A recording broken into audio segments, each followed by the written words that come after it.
It was a hard transition because at that time in my life, I was 8 years into a career that I realized I really didn't like.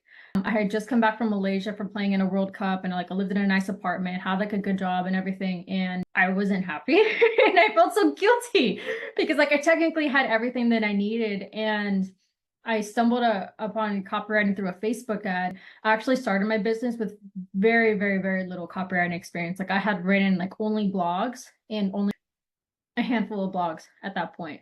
But because I was going through this incredibly difficult breakup at the time, that I did not anticipate it to be that difficult because I was the initiator, became into this very messy, incredibly stressful situation. And I was just kind of at this point where I thought, well, if I don't do this now, I don't think I'm ever really going to go for it because I'm just going to get stuck doing something else. So eventually I was able to quit my job and I was super excited. I had a client that promised me work that would replace my income, which is why I quit my job when I did. So I was super, super excited. And then a couple weeks go by, I don't hear anything from them. And it turns out the company had sold.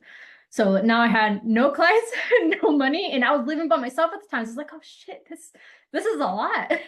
So I really struggled my first year with, like just so much. Like you're building a business, you're trying to get all the experience. And I had been Melissa the rugby player for so long. I was like, who's Melissa the copywriter? Like, yeah, I didn't even have a lot of experience. Like the imposter syndrome was so strong because I felt like I wasn't qualified because I didn't have a degree in marketing. I didn't work in an agency or anything like that. So now 4 years later, like I don't feel that way anymore. But it was a really hard transition.